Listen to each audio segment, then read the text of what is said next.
Train by day, Kyle Wigginton podcast by night, all day. Chris Sparks. Hey, buddy. Nice to see you again. Great to see you as well, my guy. How's life been treating you, dude? It's been great. That's very generic, but given all the stuff going around in the world, I think I could have it a lot worse. Yeah, that's a great way to put it, actually. Especially right now in New Orleans. Like, there's a lot going on right now. Yeah, I don't know why when I agreed to February 9th at 1 p.m., I had no idea that it was the day of the Super Bowl. So I was like, yeah, it sounds great. Let's do it. I was just thinking like, got to get a date before March 15th. And then I was like, wait, the date came closer and I was like, oh, what have I done? That's my issue too. I don't have really good, I'm not really good with time. So when it comes to like actually planning out things and then looking at the world and going, this is happening too. Yeah. I don't do well with that. So I had no clue the Super Bowl was today at all. And you know that you look at me and you're like, this guy's running a business. How can he run a business that way? I don't know, man. It just keeps going. Somehow. Well, I think some of the issue with like not knowing it's the Super Bowl is that like you get so enveloped in your own shit and whatnot. And it's just like almost a inevitable echo chamber of what's going on in my immediate circle versus what's going on in the world, I guess. I think it's what it is. Yeah, I do stay pretty involved in what's going on around my in my little area. Yeah. So what do you have going on here on March? Yeah, in March, we are doing Thank Me for My Service, Veterans Cry for Help, the comedy hour. It is the third pillar of the Thank Me for My Service series. I've made a documentary, written a memoir, and now I'm going to do an hour basically making fun of the whole thing and myself and trying to. So the documentary was pretty intense, right? I don't know if anybody's seen it but it's in the link for it is in the memoir. If you want to see it, that's how you would see it now. We can put a link for it in this too, if you'd like. Cool. So the documentary is pretty intense. I am in a state of having serotonin syndrome. I'm not aware of that. Can you explain what serotonin syndrome is? Yeah. So serotonin syndrome is whenever your brain is producing like way too much serotonin. You're only supposed to have so much. And having too much can cause mania. It can kill you. And so I had switched medications. I was taking Lexapro as an antidepressant. And then they switched me to Cymbalta, and I was already on Vyvanse. Then now Cymbalta, Flexeril for as a muscle relaxer for my back spasms, Valium and gabapentin for my migraines. What the fuck? Is this a cocktail? Yeah. I guess I should say, I am a Army veteran. That's kind of relevant. And I was medically retired in 2018 as a result of a bad parachute jump. And my parachute was twisted. I lollipopped. So I basically just like burned in instead of catching enough air to slow my advance to the ground. But I didn't really know that until I was like at the tree line. And then I was like, oh, fuck, I'm about to eat shit. And how often does that happen? Is it like a regular occurrence? I think it's pretty often. My bad luck was that I also landed on a gravel road, and like any kind of road like that on a landing zone is made to where like Humvees that weigh tons don't get stuck. No flex. Right? So they're like compacted really tight. So I basically feet, ass, head. That's a pretty common occurrence. Like it's not every jump is just a nice little landing. Most of them kind of suck actually. Mm-hmm. But so I did that, hit the ground, lights out, came to, my parachute had reinflated from the wind, was dragging me down that road. I unhooked my parachute and I'm like, something's fucking wrong with me. Like I'm like adrenaline rush I've never experienced before. Can't explain it. Like just felt crazy.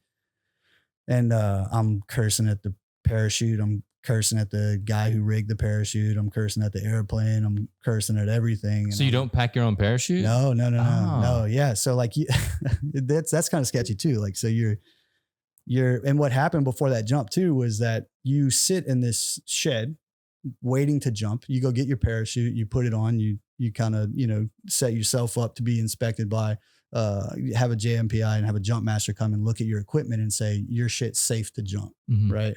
They go through all kinds of training to get that credential, and they know their shit, right? But every now and then you'll go on a jump, and the jump master will come around to JMPI you, and he'll start looking at your shit, and then he'll call a parachute rigger over, and I hate saying that. Parachute rigger is a crazy word now. So he'll call him over. And so that's what happened to me. I'm getting ready to be like blessed off to jump, and he sees something wrong. I guess I'm presuming something wrong with my parachute. And he says, rigger. And he calls him over, and then he like points it out. I don't know what the fuck they're talking about really. Cause it's not my science. And so basically what almost always happens when a jump master calls a rigger over is that they'll take this tool that looks like a ruler and then just shove it back down in your parachute a bunch of times. My God. So as to like, I don't know, tighten your line a little bit. I don't know. I'm just speculating, but so that happens. And every time it happens, you're like, if something happens, just jinx me. Man, I'm just going to be real upset about it. So that's why. So when I hit, I was like, fuck. Yeah. And I thought like, surely something's broken, but due to my, prolific parachute landing form, I didn't break my legs or my arms or anything like that. I just bounced my fucking head off the ground. And I knew that I was like, I had a concussion, but the idea of like reporting that, it just didn't seem relevant. Like it was just like, oh, I had a bad jump and I had a concussion because that's just what happens. And like, I can still go to work on Monday. So like, what if I go see somebody about it? Now I just got to go to a bunch of appointments, and like my life is no longer, it's very different after that point. So 8 months go by, I don't say shit. And then I'm carrying like a case of water up the stairs into my house, and then I just lose all strength in my legs. I just like hit the ground, and I was like, oh fuck. I'd already been dealing with like some migraines, and like I was super exhausted and just all those symptoms that are like, hey, this is a traumatic brain injury, not you're just sleepy and tired and whatever. I was having like vertigo spells and stuff, but I was like, oh, I guess this is 26. Like wasn't even on my radar really. So by the time I go see a doctor, they do a bunch of scans and x-rays and stuff. And I had a traumatic brain injury, fractured the facet joint at L5 and S1, which is like right in your like pelvic seat. So now it's like arthritic and full of calcium deposits and stuff. And there's not a lot of room for all that between that and your sciatic nerve and stuff. Because it healed up naturally. Yeah. Because it healed up completely fucked up. Yeah. So I never, like for all that period of time, it never was treated, and I'm still doing Army shit. Right. So it was just sitting on those nerves. That's what caused it to, yeah. So eventually it just everything got so inflamed that it hit in a way. And I still deal with like every 2, 3, 4 times a year, my right leg will just fucking quit. Like I'll wake up, I'll be like, oh, I'm getting kind of tight. And then the next day, like I literally cannot put any weight on my right leg. So you went from that to the cocktail of medications that you had? Pretty much. So I got medically retired in 2018. So that was a long process too. That took like almost 2 years from the time, I guess from the time of the jump, it was 2 years. But from the time that I had said anything about it, it was about a year or so. So that's just a long process that's full of appointments. And like, again, like once they start deciding like, oh, we're pushing towards medical retirement, like you're not doing cool Army shit anymore. You're like going to doctor's appointments and trying to figure out what your life is going to look like after the Army. And that in and of itself was just like a crazy place to be, like identity wise, because I was ready to like be an interrogator and airborne and all this shit. Not really, but like I had some idea that I was going to you'd worked up to something. Yeah, exactly. Yeah. So having to deal with that was like kind of, I don't even know that I would know it was frustrating or know that it was heartbreaking, because I thought it was cool that I was going to go back home. You know what I mean? Like that I was going to keep my benefits and stuff like that. And then I got back home and I realized like, oh, I've been gone all this time and I've changed, and not a lot has changed back home. And it's hard for family to reconcile with that too. Like I'm not the same person I was when I left. a lot of people who don't leave where they're from and don't experience the world can be difficult, when it comes to understanding people who have a worldly view. And I felt like I gained that from, my training and my Arabic studies and all that. And so to come home and have a better grasp of, mindfulness and human intelligence and dealing with people a different way with the motive to get them to think and act like me with my interest in mind without them knowing. I now, to a degree, it's like I have this tool that like I can't use maliciously because that feels fucked up. But also like you can't really treat me the same as you did before I left, because I'm not the same person anymore. It's like some people like you want me to be a self-conscious 14-year-old kid who doesn't believe in himself and, wants to just be seen and not heard. It's not who I am anymore. But do you think it's their fault? I don't think it's their fault. I'm not saying that's their fault. It's just that's a conundrum, right? That's just like a very difficult position, I think, for everybody to be in. Well, yeah, because you've experienced more, therefore you're a different human, right? Right. That's what experience is. Yeah. And so I guess what I felt in that time was that I was going to family and saying like, hey, I don't feel the same. I don't feel good. Mm-hmm. Something's like wrong. I feel like I need to see somebody about something. And I was basically saying like, I think it's because I'm back in this environment and all these old triggers are around me and they haven't been the last 5 years, So I'm thinking that I've like matured in some way, but I'm just realizing, oh no, I've just removed all these triggers, So I'm back in it and I'm like, oh shit. Yeah. I haven't really changed in that way. This is kind of what you were saying before the podcast, where you were saying that you think that a lot of the stuff you were dealing with was based off of childhood things rather than just like the military stuff. Yeah. So essentially when I finally reached out for help, I went to Ochsner because I kept all like private benefits and stuff. Didn't have to go to the VA. I was grateful. Like, hey, I can skip all that bullshit thinking that like you hear the VA is just this terrible monster and whatnot. But when I went to the doctors at Ochsner, I said, hey, this is how I'm feeling. I saw a therapist and I said, I feel like I get in my own way. I'm not really conducive to my own like efforts. And like I look for a reason to stop doing something, or it's easy to just, find any reason not to put yourself out there. I've always felt like, I have a voice in some kind of way. I've always enjoyed writing. I've always enjoyed sharing my perspective in some way. So to feel like I can't do that now around the people that I'm moved back home to and our family and some of my closest friends, that's just a really lonely place to be. Mm-hmm. So my therapist was like, well, it sounds like you might be depressed. So let's see a psychiatrist. I'm like, all right, cool. Let's do that. I'm not fighting any part of me being treated. I'm like actively seeking it out at this point. Yeah. And so I see a psychiatrist and she agrees that I should start on antidepressants, and she starts me on Lexapro. And I was already on taking Vyvanse for ADHD at that point. So now I'm on Vyvanse and Lexapro. I start having migraines. They are assigning my migraines to my TBI. What is that? Traumatic brain injury. Okay. They're saying your traumatic brain injury is what's causing these migraines now. So we now have to give you gabapentin and Flexeril and Valium so that you're not holding yourself so like intensely and tight and stuff. Cause I noticed that that's a true thing. Like if I'm sitting down, I'm usually like tight in some kind of way, and that does cause tension and all that. So the way you hold yourself is very important, and I don't do that very well. Right. But so they're saying that all this is due to my service. And I'm thinking, you're the expert. If that's what you say it is, then sure, that's what it is.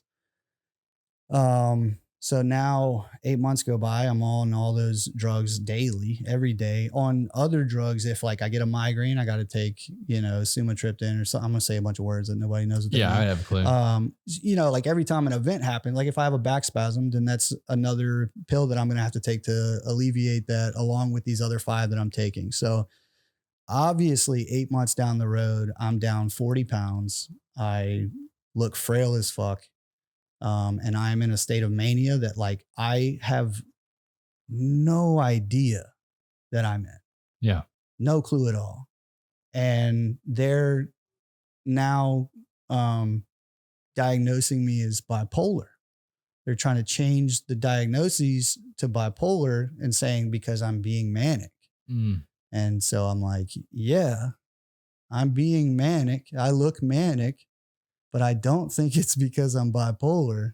But I also didn't have the awareness or like none of them ever told me about serotonin syndrome at that point. I knew nothing about serotonin syndrome, didn't know it was a possibility. So I'm not looking for that. I'm just taking all these meds and trusting that what they're telling me is what I'm supposed to be doing and hoping that it all works out. Right. So eventually, I'm in this manic state. I leave my house, go check into the old 77 on Chapatulas. And then I'm like, I'm going to write this one-man show called Thank Me for My Service, A Veteran's Cry for Help in this like manic ass state. And so I figure out, like, I'm so manic, I can't even sit down and like type anything out. So I'm trying to figure out how to overcome that. And so I'm like, okay, I'll just record myself kind of going into the bit, and then I'll use it, transcribe it later, and then, you know, get into it, edit it, whatever. And so as I'm doing that, when I did this, like it, I don't know, it's easy to assume that I just like shut everything off and went to a hotel and was just going to hang myself. But I told everyone who loves and cares about me, like where I was going, what I was doing, what room I was in, how long I was going to be there. I was like, please don't worry about me.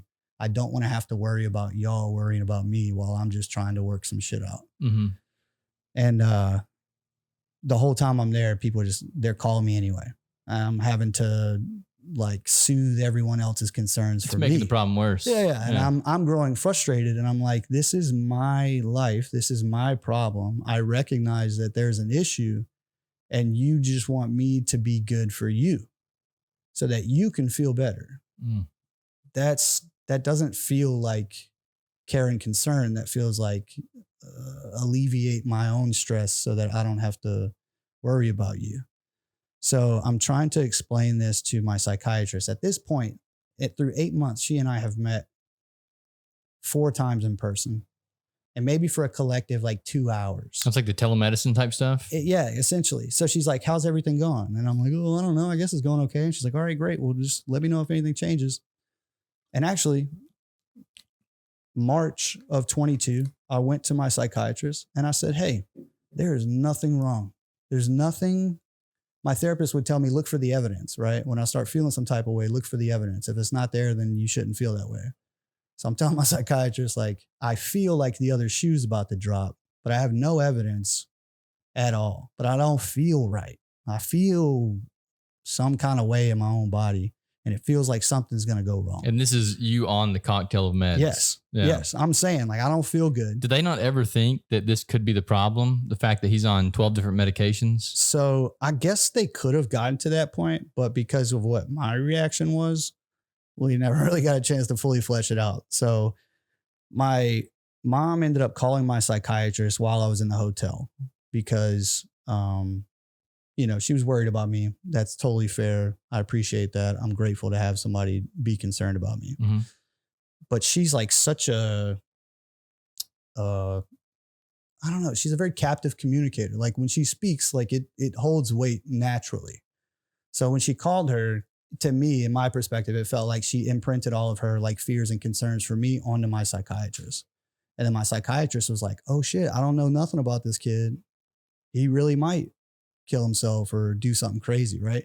So she's calling me a shit ton of times from Ochsner, but Ochsner's phone numbers aren't like regular phone numbers when they call you from their system. It's just like a random number.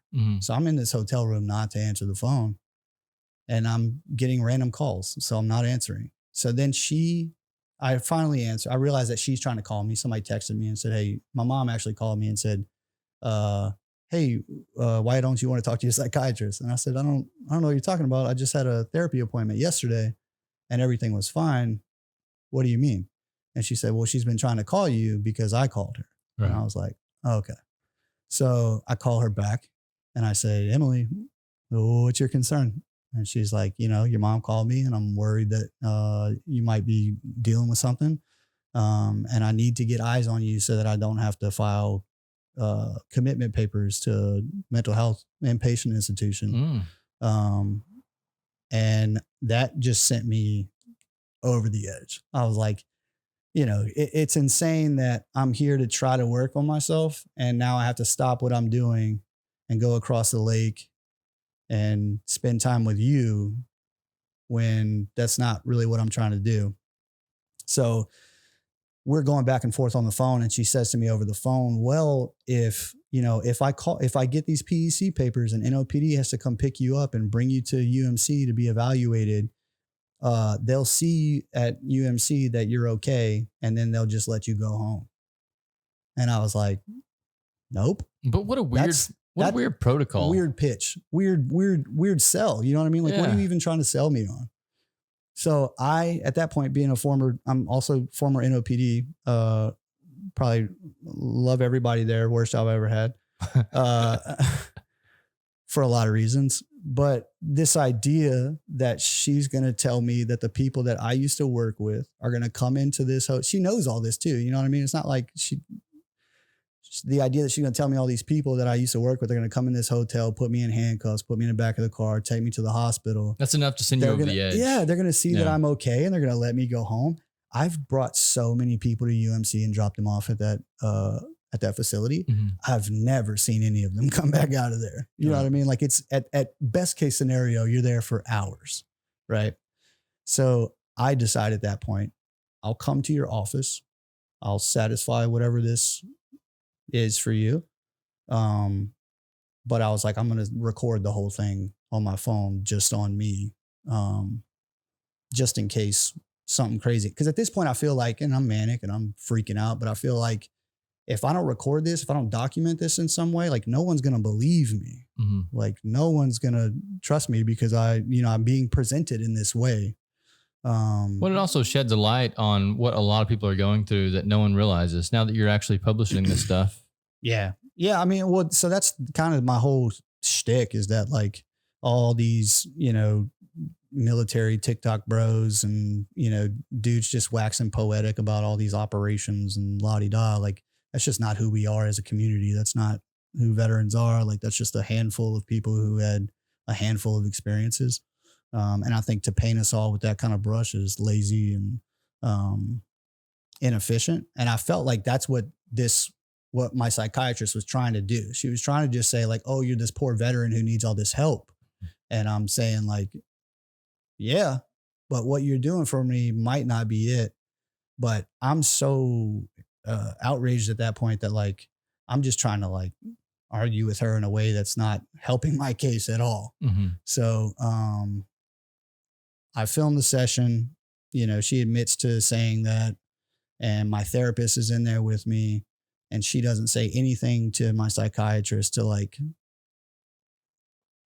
support her or anything to negate what I'm saying. My whole point was, and she got to it eventually, was that, like, if I'm telling you that I'm okay and I'm not going to hurt myself and I'm not going to hurt anybody else and that I'm not a grave danger to myself, give me that. Mm-hmm. You know what I mean? Like, trust me enough to know that if I feel like I'm going to do something like that, that I'm real enough that I'm going to let you know. Right. So I filmed that. And then now I have this manic rant and this footage from my psychiatry appointment. And then I also just, like, manically, randomly filmed, like, a theoretical opening for this one-man show in the mirror where I have, like, my cartoon level amount of pill bottles, and I have the shot set up where I'm just taking one pill bottle out of my shaving kit at a time, and you don't know how many are in there. Mm-hmm. But it's just like, it's like a clown car. Yeah. I mean, there's 14 bottles and they all got my fucking name on them. So how did they finally get you off the medications? So I eventually had to, so I did all that. And then Oshner's like, yo, we got to get you a new psychiatrist. And I'm like, yeah, obviously. So, and actually my psychiatrist was a PA. So she wasn't, I don't know, I guess there's like a higher, I guess a PA is like a junior league, minor league psychiatrist, whereas like a proper psychiatrist has more schooling, more credentials. I don't know. So that's who I see next. Mm-hmm. And I explained to him everything that I did, why I did it, what my grief was. And he was like, I don't think you're ridiculous or, you know, delusional or anything like that. He's like, I respect your experience. And then he says, but the way that you are right now, like we have to prescribe mood stabilizers regardless of what your diagnosis may be. More pills. Well, it's not. So what really fucked me up was that when they realized all the medications were too much, they just told me to stop taking them. Okay. Cold turkey. Then they gave you the stabilizers. Yeah. Okay. Then they gave me the stabilizers. So I think the last time I was here, I was in between being cut cold turkey and then picking up on mood stabilizers. Mm-hmm. So, I mean, I don't even know if you still have that up on YouTube, but if anybody goes and sees it, I don't know, I'm probably talking at 300 miles an hour. And, you were, yeah. Yeah. We were moving along. Yeah. So eventually, after I told Oshner that I made this documentary and that I was submitting it in festivals and that it was being accepted and stuff like that, they sent me a certified letter in the mail basically saying that Oshner can no longer treat me as a patient because they can't trust me as a patient. And I was just like, that's wild, you know? But at that point, what else am I going to do besides go to the VA? So I go to the VA. I mean, it's crazy. It's like they're showing guilt. Like if you don't want your name or to be, you're supposed to be helping people, not guilty of whatever the fuck they would be. They have, I mean, just like law enforcement officers and anybody in any sort of, you know, important life-changing role. I've been trying to get a that. Police officer on this podcast for a while now, and none of them will do it. There is a lot of, you know, leeway and grace that you get in these roles because you're asked to make decisions that are difficult to make. Right. Mm-hmm. So, and I respect that, but like also where do I get my, restitution? You know what I mean? Like this happened to me as a result of me asking you for help. Right. But I've kind of gotten off it like that. I don't know. Oshner's a huge fucking institution. What am I going to do? So I went to the VA. And my VA psychiatrist is like, look, what we're going to rule out is that you don't have bipolar 2 as a result of your traumatic brain injury. That can show traumatic brain injuries can cause what looks like bipolar 2, like down the road later. It doesn't always happen. It's just one of those things that can happen. Mm-hmm. So he's like, we're going to do the mood stabilizers for a year and then reassess. Right. So he put me on 2.5 milligrams of Abilify, which is the lowest dose they can give you. And I took 2 naps a day for that whole fucking year I was on them.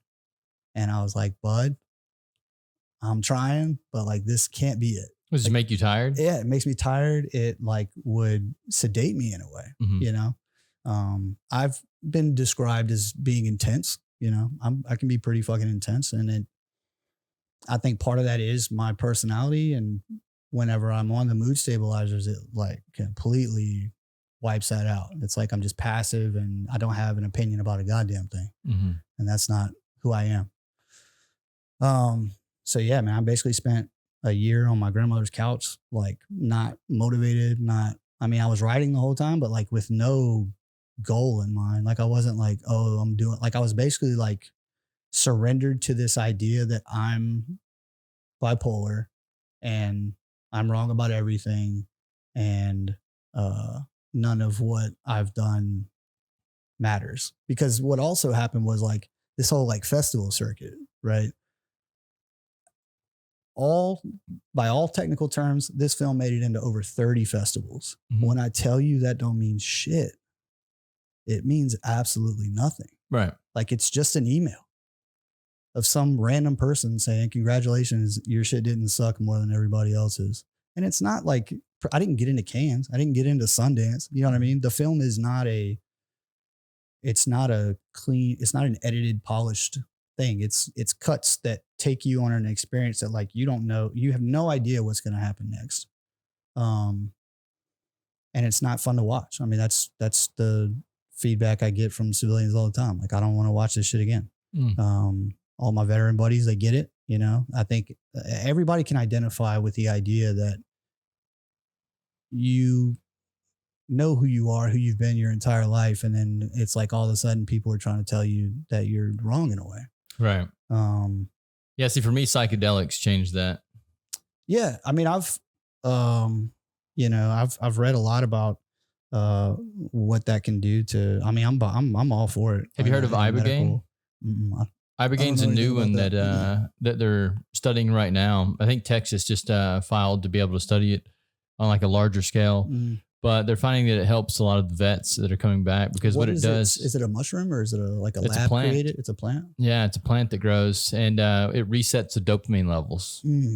Yeah. Because I mean, like a lot of people, their dopamine's just like going all the time because you're in fight or flight or you know what I mean? Like you got to, I will say, man, like some days I was like, this is easier than what I was doing. You know what I mean? While I was on the mood stabilizers, it was like, this is much easier. It makes dealing with day-to-day shit much easier. I don't give a fuck about anything. But I don't know if that's living a life. You know what I mean? And if this idea that I've got to take this medicine so that everyone around me can be okay with me, I take issue with that. Yeah, I guess that's what they're trying to do, right? When they give you medication, is try to make you blend back in with society, rather than standing out. I mean, it certainly feels that way, and it can be dangerous for creative. Again, some people, yeah, for sure, and some people need that level of, you know, sedation, I guess. Like some people, it's too much, and sometimes I feel like I'm doing too much. You know what I mean? But it's like no one needs that shit. Well, if you want to work in a plant. And you want to have 4 kids and you want to put everybody in a trailer, you know what I mean? Like you're going to need something, buddy. But I don't even think you need it. I don't think you want that though. You just, I don't think anybody wants that either, but that's where we're at in American society. I'm just saying like, yeah, but not everyone's living like a celebrity. You know what I mean? Like most people live a very normal life. Yeah. But that shows you that something's wrong with the system. If you need medication to be inside of the system. I'm with you. That's the point. I mean, we're making the same point. It's just, that's a very real thing. Yeah. You know? Like I can see how, like, if you wanted me, I was a nuclear security officer 12 years ago. If you wanted me to go sit at that plant for 12 hours a day for the rest of my life, you're going to have to give me some shit. I agree with that. Yeah. That's why I couldn't do. Boring, dude. Yeah. I was an IT guy. Yeah. And I went from being an IT guy to like, I don't know what the fuck I'm going to do in my life, but I got to quit this shit. Yeah. I can't sit here for 8 hours a day. So my first job after I got out of the Army, I didn't even think about this. I didn't even really realize it. That required me to sit at a desk all day was a sales job that I got in Baton Rouge. And I'm there all day and I'm like, oh no, I had no idea how much I was going to fucking hate this. No clue. Yeah. I'm miserable, dude. It's just like, there's nothing to do. And it's like, oh, we'll make a call. Okay. Sure. You know, and that's for me. Like, I'd much rather be working on a project, writing a book, working on another hour than making a call to hopefully get a meeting with somebody so that somebody else can make themselves money while my shit doesn't really I feel like matter. The only way I can see to justify that behavior is the money offsets, you know? Yeah. Or unless you have some kind of issues. If you value it that much. So we have a buddy here that comes to the bar and he's diabetic, type 1 diabetic. So he needs his insurance, you know, in order to get his diabetes. So he has to work a shitty job that he hates to get that. And that kind of fucking sucks. Yeah, that's a perfect example. Yeah. And I'm sure I don't know if I could raw dog that, man. I don't know how he's going to manage it much longer. That's rough. And then when I was with NOPD, like I wasn't on any medication then at all. And, but I started to realize like, I can't be motivated to do this job knowing we don't have enough people. Half the shift isn't going to respond. And my trip sheet's going to look a lot different than everybody else's. Right. So I just got to a point where I was like, all right, now I'm having issues with my back because I'm, you know, 0 uses of force in 2 years. But you're still handling people in a way that, like, for somebody with lower back disc issues is not, while you're wearing a bunch of equipment on your waist, is not a good way to take care of your body after you've been through what I've been through. Hang on. So you went from the medical issues with the bipolar to being in NOPD? No way. Okay. No. That'd be hilarious though. No. So from 2019 to 2021, I was at NOPD. So basically after I got out of the Army in 2018, I got into Loyola University, went to classes for like a month and was like, oh no, I don't fit in here. Felt real weird. And that was the point when I started noticing I was having issues being back home in this environment. Okay. Right. So then I was like, I got to get the fuck out of here. And I still had my top secret security clearance and all that. So I took a counterintelligence job in Afghanistan for 6 months. And then my 7-year-old at the time called me on FaceTime and was like, hey, Dada, I'm going to draw you a map so you can find your way back home. And I was like, oh, shit. That was the first time that I'd ever been gone that I realized that he did not understand. He didn't understand that I wasn't there, or he didn't understand that I was there on my own accord. His whole life, every time I was gone, it was like, oh, because the Army says so. I don't have a choice. But I chose to go to Afghanistan on this defense contract. So when he said that, I was like, oh, fuck, dude, like, I can't not go home. So I'll tell you, for a straight white man, law enforcement can be the trap. Mm-hmm. Like, I have military experience now. I was an interrogator, all these soft skills with intelligence operations. It's an easy job for you to get. Where am I in Louisiana? Where am I going to go?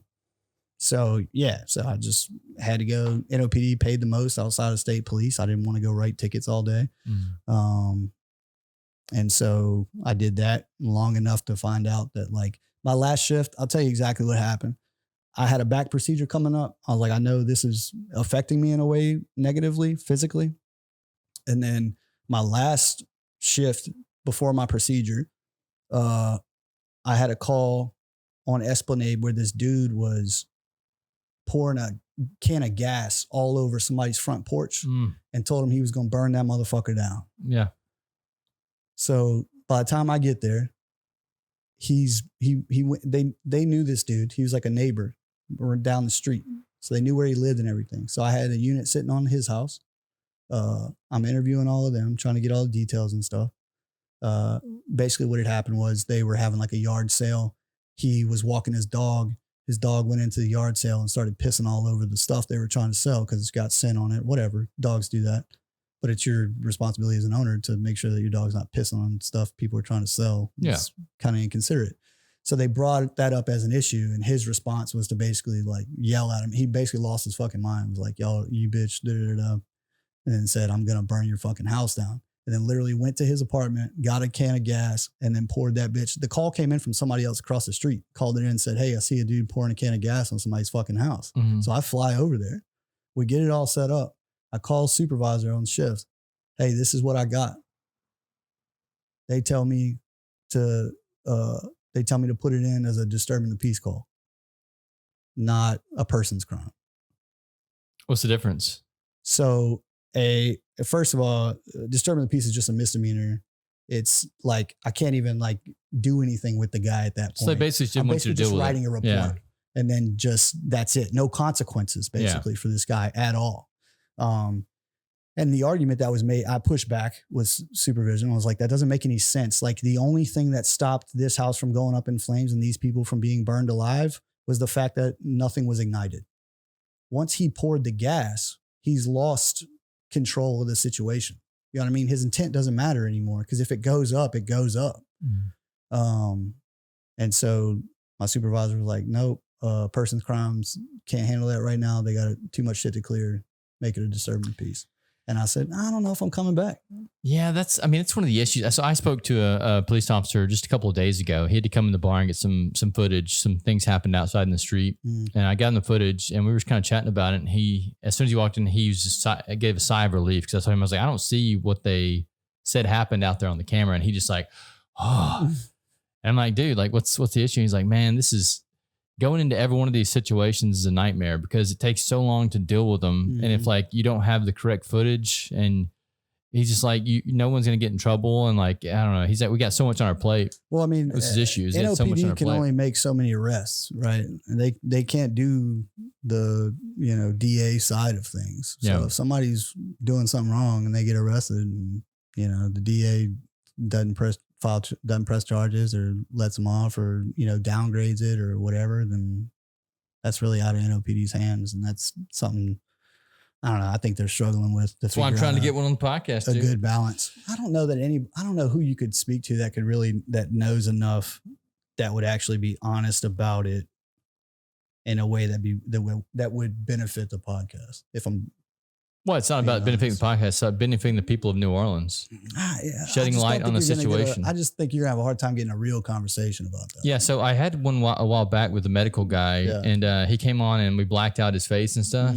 So you couldn't see his face. And he basically told me all the ins and outs and what's going on with the medical system. And I told the officers they do the same thing. That's an option. Yeah. Just make them sound like there this. There you go. Yeah. And then no one knows who it is. Yeah. But I mean, they could shed some light on problems that exist. Yeah, it's kind of like what's going on right now with the federal government. With Elon and them and their Doge system. It's like we all knew there were issues. We just didn't know how deep the issues ran. And until you get someone on the inside that can actually see this shit, then they can't expose it. Yeah, I can see that. Yeah, so I think this city right here, the reason it has a failing infrastructure isn't a money issue.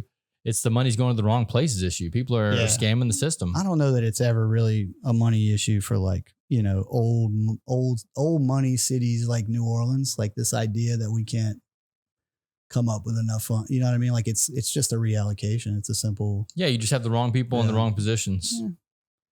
You're never going to get it right 100% of the time. I don't think we've gotten it right any of the times. Well, it's just funny. Times. It's funny right now how much like praise the city's getting because it's Super Bowl week. But like it's in 3 months, people are going to be shitting all over this place again. How much money did we spend on those fucking lights on the bridge? Like 20 million? Yeah, I think so. That's insane, dude. Yeah. For that amount of money, we could have done so much good stuff for the system. All the pictures that they're going to get. Oh, the great pictures. Yeah, they're going to be awesome pictures. They're going to be good pictures. It's so silly, man. They could probably like set it like Halloween. They can make Thriller play on the bridge. I guess. You mad about that? I don't. In a few months, the light bulbs will be out or something. There, some section went out not too long ago. Really? Yeah. It's old money shit. It's always been politics. Like not everybody's collective action is the hardest thing to achieve in society. Like getting a group of people to all agree on the best way to move forward is almost impossible. Yeah. I mean, especially when you're talking. Okay. So I'll give you an example. We had a pothole out in the street. It's probably like a year or so ago now. And the pothole was huge, right in the middle of the fucking street where cars had to swerve around it so big. And I went around to these local businesses and I was like, yo, we should all just get together, buy a couple bags of asphalt, fill it in because someone's going to have a wreck. And they were like, well, we can't do that because we'll get sued if someone does have a wreck. And I was like, whatever, fuck all this. So you couldn't get anyone together to do that. Yeah. And then one day what happens was a bus comes through and a bus wrecks into somebody's car. The next day the city was out here fixing it. Yeah. Because I was like, this is going to get the city sued. So they get out here and fix it. That's all it took. Crazy. Yeah. That might have been the cheaper option for, I don't know. Dude, I think that if men see a problem, then they collectively should get together and fix this problem. Yeah. They shouldn't be sued if the problem fucks up. That's where the bureaucracy is in a way. Like you shouldn't be punished for trying to do a good thing. Absolutely. That is fucked up. So with the hour that I'm doing in March and everything, it, like I said, the documentary was just like way too intense just because of the material. Like I couldn't make it look nicer. I couldn't make it easier to swallow with editing. You did what you should do. You put the rawness out there. Yeah. So that was, it's a difficult watch. I don't love that that people I love and care about watch it and, feel some type of way negatively, or I don't like the idea of that. Right. So I thought like, I'll write this memoir and then try to package everything up in like a sweet little package and make it easy for everybody to swallow. Mm-hmm. But even with that, like I've still gotten some feedback that's like, hey, it's pretty, like it's out, it's in there. Like, but they're just talking about the material is hard to. It's hard to digest, not digest, but just read and feel like comfortable with. You know what I mean? Like, but I mean, it's real. Like, is that why they're upset about it? Because it's authentic. I am confident in these projects and what I've put out there. I don't know if it's that. I think it could very easily be that. But I know how I feel about them, and as the creator of them, and like they are exactly what I wanted them to be. Yeah. And it's not intentionally to upset anyone or, make anyone feel put out or anything like that. It's just what happened. But I think about this when I'm watching animal videos. Like, you see an animal in the wild eat another animal. Yeah, it's like, that's fucking nature, man. Like, this is the raw, this is what life's all about. If that makes someone uncomfortable, then they're they're living in a false reality. Yeah. So the comedy hour that I'm doing in March here at another bar is basically going to be me packaging that in a way that makes fun of it, is lighthearted, makes people laugh, but also still pushes people to think critically and, appreciate real, authentic performance. Because like none of what I'm doing is made up or, part of a bit or anything like that. So you're going to be like showing clips of the film and stuff too, or? So if I can figure out the logistics of it, like that's the whole reason why I made the opening of the documentary was to be used in that sort of way to kind of give some sort of context so that I don't have to get on stage and then kind of explain everything. So, I mean, yeah, we have projectors here. We have a TV. Okay. Yeah. All right. Well, then we'll definitely do that. Yeah. We'll talk about it. We'll get it done. That'd be really cool. Yeah. I have some other media that I've been working on with some other artists and stuff. That have taken like some of my recordings of me reciting some of the poems and essays from the back of the memoir, and then made music out of it, and so it's all in good spirit. And I'm trying to figure out a way to incorporate all that and make it as entertaining as possible. And then hopefully, with that show at another bar, I'll be able to take that raw footage to larger venues and stuff and pitch that to them and hopefully put some sort of tour together or something like that. Yeah. But the whole idea behind the show is that and the whole point I've been making is that it's too easy to put all veterans in a box that says like, oh, the military fucked you up. Mm-hmm. That's just not true. The military, and really by proxy, sure, because in some way the military's fucked you up because you got somebody down your line that was told to go to another country and do things that you have to compartmentalize and figure out a way to move forward afterwards that have affected every American lineage since the founding of our country. So to kind of, I guess, wink and smile at that, the idea that I, experienced all this trauma through the military and that's why I'm manic or whatever in that state is just simply not true. Let's talk about all the things that happened before I joined the military. And some of that, in the documentary is family suicide attempts and just stuff that people aren't seeking out as entertainment. You know what I mean? And with there being a difference in art and entertainment.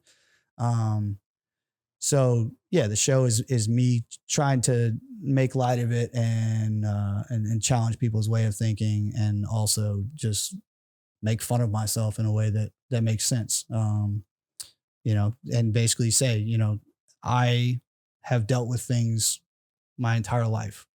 To resort all my mental health issues to just military service is lazy and shallow and low hanging fruit. Yeah. And that's really all my psychiatrist wanted to get into. And she didn't know about all the other stuff. So that's why I was frustrated with her. I'm saying like, well, it sounds like they're part of the problem too, if I'm being quite honest. I try to give as much grace to people in that system as I can. Cause it's a farm, dude. Like, yeah, they got 30 minutes with me. They got 30 minutes with the next guy. They got 30 minutes with the next guy. we got to pump them out. Everybody's got to be seen. You've got to get reports in. You got to get prescriptions in. Like it can't be easy. That's why they make the money they make.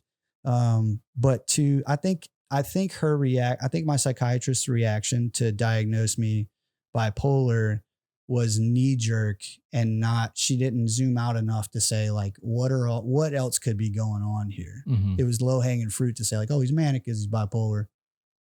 There it is. And I didn't fight any of it really. I was just like, dude, if that's all you have for me, like I'd rather not deal with you as a psychiatrist anymore. If this is your only real answer is to put me on mood stabilizers. When the real issue are things like, going to public school and having to shit in a public bathroom in kindergarten and then somebody seeing your shoes and calling you out in front of everybody and saying, hey, Chris Sparks is in here taking a shit. And then everybody knows I'm in there shitting. And then that just stems out in life, right? Yeah. It's a ripple effect, dude. Cause then I'm holding all my shits at school. Right. And then I don't want to shit at school. So eventually I shit myself. And now I got to deal with that. Right. I shit myself at school now. So it's so crazy how that stuff right there can spin out of control, It's funny to laugh about now, but it's fucking crazy how that can affect you through your entire life. Yeah, absolutely.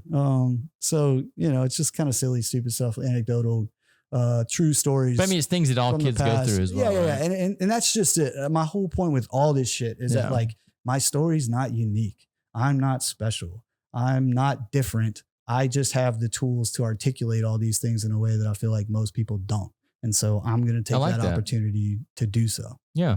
No, I think that's great, man. I'm so glad that you came to me about, doing this show here. So I'm glad that Another Bar can be a part of that. Yeah, man, I really appreciate it, dude. And like I said, I started comedy at La Nuit right here on the corner. Mm-hmm. So to do it here is special and with intention. And I think it's gonna be a really cool night. And it'd be great to pack this bitch out and get you. Yeah, tell the people again when the date is and everything. March 15th, 8 p.m. here at Another Bar. Jake Vanderwall is going to be opening for me. I don't know if you've ever, I don't know if he's in New Orleans too often. Okay. I'm sure we might have stumbled across each other. Super funny guy. Yeah. He's going to be opening for me. He's super hilarious, super vibrant. He's kind of intense too. He's going to do some time. He's going to kind of lay out, what we're doing. And then we'll go from there and we'll get into it, and it's going to be a good time. It's going to be, it's not going to be skip to the loo, my darling. We're not, shucking and jiving and telling boom, boom, bop jokes. But I think it's going to be worth everybody's time. Yeah. I'll definitely be here. Sounds like an interesting night.